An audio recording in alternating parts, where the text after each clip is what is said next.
You might not know about the Wonder Boy series, but you should. If some of these iconic titles had appeared on the NES rather than the Sega Master System, you would never stop hearing about them. Before we get started, and taking a look at the series as a whole, here are some of my takeaways. 1. The series helped define a genre before it even had a name. Some of these games are proto-Metroidvanias that deserve to have a shine in the spotlight for pushing the format forward. 2. The numbering system for these titles and name changes are confusing as hell, possibly some of the worst botching I have seen in video game history. 3. I have never seen another series that has been cloned like some of these titles that have then spawned completely unrelated series. We'll touch on some of these in this video. There's also an MMORPG where I can't tell if they plagiarized the series or just what the heck happened and how it manages to continue to exist as it does. There are a lot of games here, so we'll be going rather quick. The series was created primarily by Escape, who then later changed their name to Westone. Sega holds the trademark for Wonder Boy as well as Monster World. First up is the title that started it all with 1986's Wonder Boy, initially released for arcades. You play as a caveman named Tom Tom, or sometimes just Boy, depending on the release, moving left to right, wielding a stone hatchet that you can find inside of eggs as you traverse the land, making sure not to let any enemies touch you, because if they do, you will die in one hit. The game may seem forgiving with its frequent checkpoints, typically only requiring maybe 30 seconds of gameplay to get from one to the next, but the game makes up for it by requiring a lot of precision and mastery. Later levels get brutal, but as arcade games were typically designed, they hook you up front and then start punishing you, demanding all of your money. Also unique to the game is the food system, with your energy constantly depleting. If you let the bar run out, you die. There's a risk-reward system of having to constantly collect more food in order to keep the bar from running out, except grabbing food can sometimes put you into even more danger. As a kid, I saw this game only once in the arcade. It wasn't a main staple and didn't linger around very long. I had no idea what Wonder Boy was yet. However, I had played Adventure Island on the NES, which came out in Japan in 1986 and 1988 in the US. At that time, I just thought that they gave it the wrong name on the arcade cabinet. Turns out, Adventure Island was a clone of Wonder Boy, where the developers worked with Hudson Soft to make a port for the NES, but since Sega owned the Wonder Boy branding, Hudson Soft had to then rebrand the game entirely, while they still got to keep the level structure. This Adventure Island offshoot, which Hudson Soft owned entirely, then spawned its own entire franchise with tons of sequels, last seeing a new release in 2010. Many of them were pretty good. The physics and momentum helped to drive the difficulty even further in this first Wonder Boy game. A clean playthrough after a certain point would require lots of memorization. Enemies will pop up and kill you unless you know that they're coming. Tom Tom is not quite as agile as Mario, so you can't easily avoid these enemies either. The Sega Master System port is very good. The difficulty is dialed down a little as the screen gets zoomed out just a bit and the enemies are a little slower. You get to react a little bit more methodically. There's also 2 new sets of levels for you to explore in addition to the 6 sets of levels of the arcade version. Don't mistake this game as being the easy mode though. It still requires a lot of memorization and trial and error in order to progress. I give both versions, the arcade version and the Sega Master System version, a 7 out of 10. The challenge and controls are going to push a lot of newcomers away, and you have to enjoy frustrating games, which I guess maybe I do. Jumping forward a bit, 2016 saw the release of Wonder Boy Returns and then Wonder Boy Returns Remix in 2019. While future Wonder Boy titles abandoned Tom Tom, or Boy as he's sometimes called, these two titles return to the original style that, I guess, Adventure Island sort of later developed. Returns gets called a remake sometimes, but I would argue that it isn't really, because it's not the same game. It's close, it's trying to capture the spirit of the original, but it's a different game. The high-resolution 2D art looks very nice. However, there is a sloppy, rushed quality to the entire experience, with the animations and design feeling slapped together at points. The controls are even harder to work with more lag time between button presses and the action actually happening, which does get a little frustrating. With this style of game, you can really feel it. Returns Remix, being sold as a separate game rather than as a patch to the original, feels a little cheap by the developers. If these were big money games and we were spending serious cash here, I would have been a lot more annoyed, other than just weirdly amused. Returns Remix, similar to the Sega Master System version, as compared to the arcade version, zooms out the camera a little more, giving you more opportunity to see what is coming at you next. It feels like this is the game that they then made after getting feedback on the original version of this title. I like this upgrade a decent amount. You get a super shot with your weapon, which can take out rocks, which is a little strange, but I'm fine with that. The bosses are also different. They're a little easier. It's the same game as Returns, generally, but it is a slightly better version. Wonder Boy Returns gets a 5 out of 10, while Returns Remix gets a 6 out of 10. The original game, the arcade original Wonder Boy, is about at my limit for how much I can tolerate old school sloppy controls. With them being just a little bit worse, it starts to take a chunk out of the fun. These aren't purchases that I regret. I did like playing these games, but I don't think that they're great, and I don't think that these releases are going to make any new fans. Whoa, hold on, wait right there. If you're enjoying this video, make sure to hit that like button, and why the heck not? Just hit that subscribe button while you're at it. The second main game in the series is 1987's Wonder Boy in Monsterland. This one stars a new hero named Book. Monsterland marks a major swerve for the franchise, retaining only the branding as the style of game switches from the frantic left-to-right running to a proto-Metroidvania style, emerging thanks to titles like Dragon Quest and inspired by Tower of Druaga and Dragon Buster by Namco. I have seen very few games like Monsterland in the arcade. Monsterland takes what you would think would be a very small and simple Metroidvania style area. It slaps you in there and has you progress through the level, sometimes with multiple paths, and has a monetary system with purchasable upgrades. There are NPCs that you can talk to, which is very rare for arcade games. These are all aspects normally associated with console-style games. The levels are short and hard, because this is an arcade game after all, and does get rather challenging. If you can't make it through a level within a single credit, you're going to have to start that level all the way over from the beginning with your next credit. Monsterland got a port to the Sega Master System in 1988. Despite being on a console now and some aspects being a little bit easier, it's still a very hard game to get through and retains a lot of the aspects originally in the arcade game. Quick aside, similar to Adventure Island, Monsterland got a full-on rebrand as well by Jellico for the NES in 1988, in Japan only as Saiyuki World, based on the classic Chinese novel Journey to the West. Yes, this is the same classic novel that inspired the original Dragon Ball.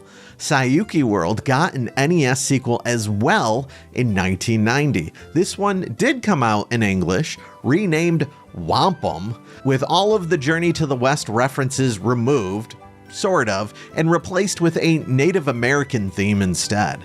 I kind of like Whomp Em, but we can talk more about these games at another time.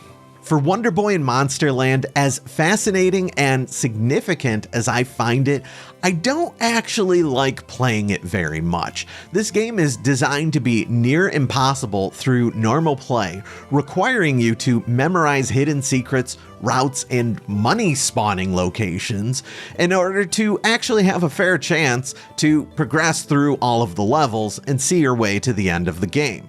It's a game that, once memorized, can be very fun to perform, but the process of actually getting to that point is a struggle and requires either research or a lot of trial and error.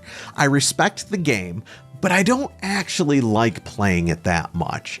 I give the arcade version and the Sega Master System version of Wonder Boy and Monsterland a 5 out of 10. Next up is Wonder Boy 3 Monster Lair for the arcade in 1988 and Sega Genesis in 1990. Monster Lair chills out on the RPG aspects of Monsterland and tries to find a balance between the first two titles. It retains the look of the later game, but the arcade feel of the original game. This time, the game supports up to 2 players, and you do not reset your progress in a level when you die, but instead, if you pump more money into the proverbial arcade machine, you can start right off from where you left off. I like the art in this game. Conceptually, with the style of game that it is, I'm not opposed to it, and the shmup style levels are interesting. The Genesis game has some technical differences, but they still play very similarly. To be honest, with Monster Lair, it's hard for me to feel much of anything for it. It's okay. It feels like a filler title. It's not aggravating because it's just a very simple game to play. I give the arcade version and Genesis version a 5 out of 10. Next up is Wonder Boy 3 The Dragon's Trap in 1989 for the Sega Master System, which contains the return of Book as the main character. In Japan, it's just known as Monster World 2. This is where the naming convention starts to really go off the rails. I love The Dragon's Trap, which my older brother introduced me to a very long time ago. It has a proto-Metroidvania style, not nearly as clunky as Castlevania II Simon's Quest, which was due just a couple of months later, and it felt like a clear upgrade in gameplay as compared to Zelda 2: The Adventures of Link, which was also a proto-Metroidvania. The rich colors of the Sega Master System lended themselves exceedingly well to the 80s video game fantasy anime aesthetic. This game is just so cool and starts you off in a way that blew my mind when I initially experienced it.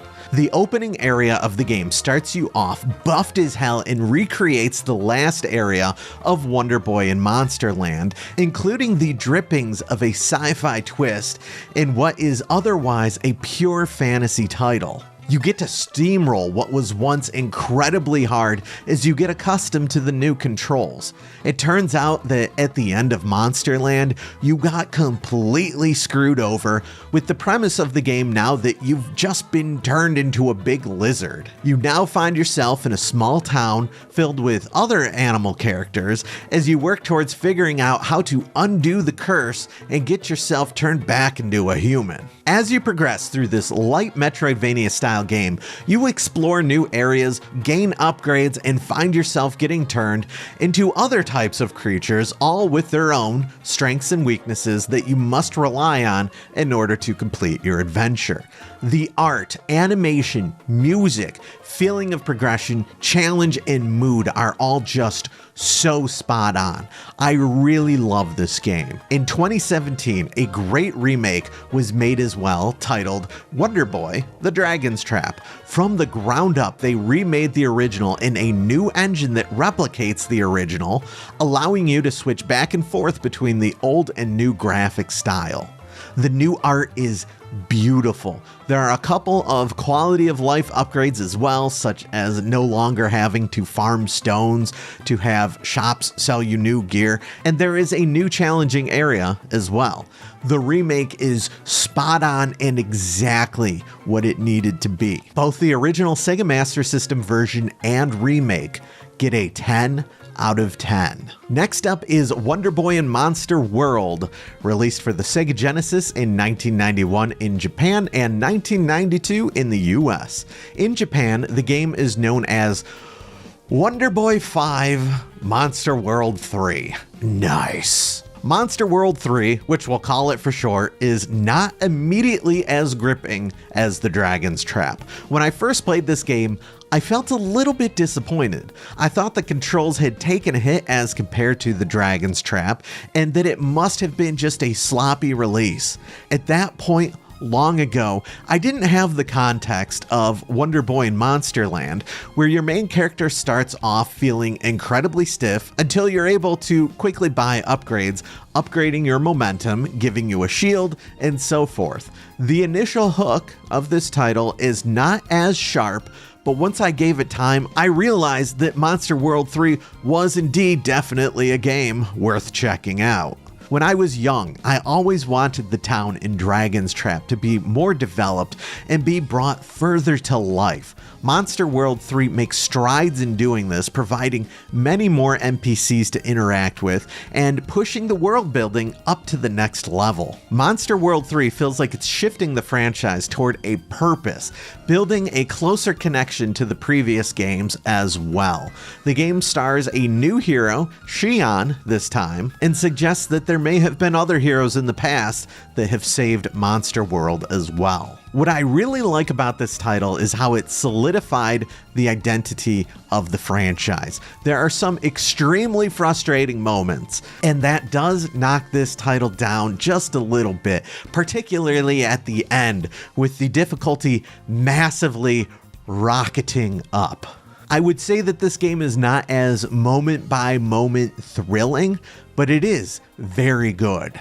Wonder Boy in Monster World receives an 8 out of 10.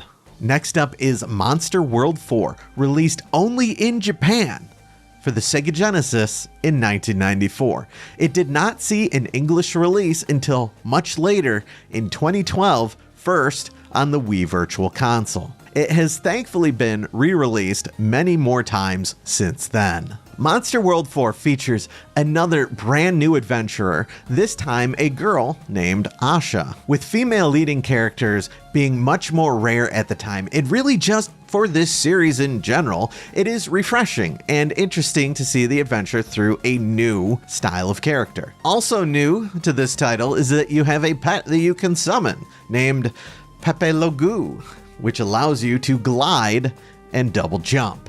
Once again, with the new title, the lore of the series is further developed, and I always enjoy good lore. In a pivot for the franchise, progression becomes a bit more linear, with designated levels that you need to complete entered through a gate rather than everything being interconnected within the same world. The story, though simple, as all of these games are, is interesting, and the pet summon is fun to use. I did miss the more Metroidvania style of the last couple of games, but then I don't need every game to be a clone of the last. It's fine. I'm okay with this. Also released in 2021 was a remake titled Wonder Boy, Asha in Monster World. The game features the exact same level design, very similar controls, but breathes new life into the franchise with remade graphics now in polygons. I do like the remake quite a bit, but for me personally, it felt a little unnecessary, and the graphics as polygons don't have the same wow factor that the amazing art style of the Dragon's Trap remake. If right now I were to start a new file, I'd gravitate towards the original just because I really like the sprite work. I hate it when other reviewers call remakes unnecessary, but the original is really good. I don't know how much this added to the overall experience. I like it in the fact that it is just more Wonder Boy, but I didn't consider anything here earth-shattering. For both versions, I found myself wanting just a little bit more out of them. I still think that they're both great though.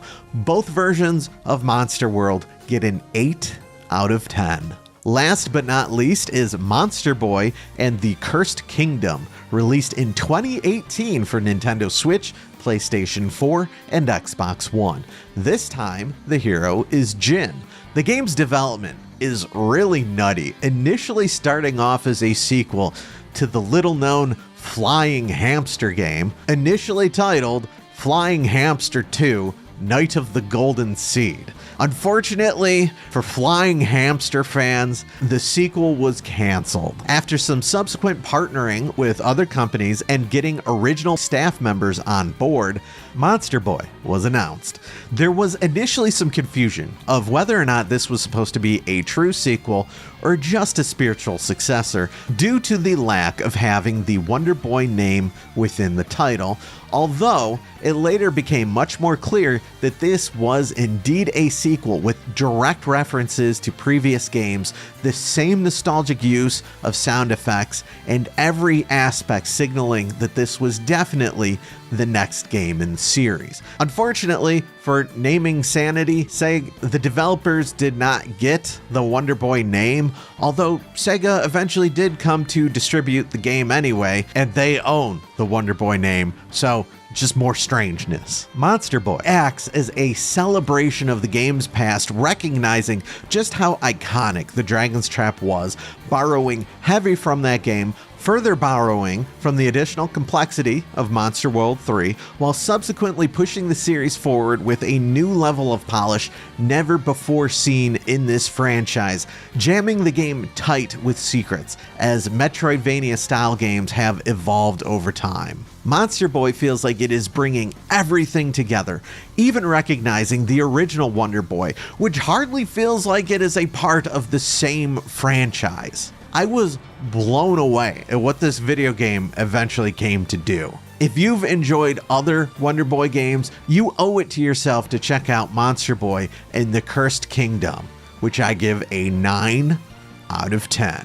Unfortunately, since Monster Boy in 2018, the series proper has yet to forge new ground, although I do have hope for new titles in the future. Before we end things, we should take a moment to recognize some of the titles that have taken inspiration from the series, games that play very similar to the series, and games that might have ripped off the series, but I don't know. We already mentioned Adventure Island, which built heavily upon the formula of the original game. Hudson Soft also released non-Wonder Boy branded ports of Wonder Boy in Monsterland, Monster Lair, Dragon's Trap, and Wonder Boy in Monster World for the TurboGrafx 16 and TurboGrafx CD. They are all very close to the originals, so I didn't pontificate on them during our reviews, but they are done rather well, have some differences that can be considered a treat if you're just into trying every different version of these games, and they are rather notable as being quality titles for the TurboGrafx. For games similar to Wonder Boy, there's Popful Mail for computers, Sega CD, Super Nintendo, and TurboGrafx CD.